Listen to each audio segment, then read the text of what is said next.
প্রথমবারের মতো মাটির তৈরি তৈজসপত্রের পণ্য চালান ইউরোপের দেশ ফ্রান্সে যাচ্ছে বাংলাদেশ থেকে। চট্টগ্রাম সমুদ্র বন্দর দিয়ে কন্টেইনারে এই চালানটি পাঠানো হচ্ছে। চালানটি মার্চের প্রথম সপ্তাহে আমদানিকারক প্রতিষ্ঠানের হাতে পৌঁছাবে। চট্টগ্রামের রপ্তানিকারক প্রতিষ্ঠান work and SA limited 11,741 KG ওজনের এক কন্টেইনার মাটির তৈরি জিনিসপত্র ফ্রান্সে পাঠাচ্ছে। এই পণ্য চালানটি 22 জানুয়ারি চট্টগ্রাম বন্দরের ইনকন্ট্রেড ডেপো থেকে চট্টগ্রামে জাহাজে পাঠাবে।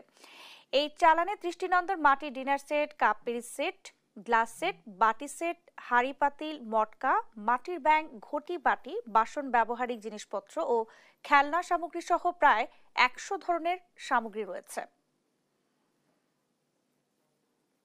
এই প্রথমবারের মতো প্রান্তিক জনগোষ্ঠীকে তুলে আনার জন্য মৃৎশিল্পের রপ্তানি শুরু করছি আমরা। From our land to your হ্যান্ডকে সামনে রেখে বাংলাদেশের মৃৎশিল্পকে আমরা বিশ্বের বিভিন্ন দেশে তুলে ধরতে চাচ্ছি।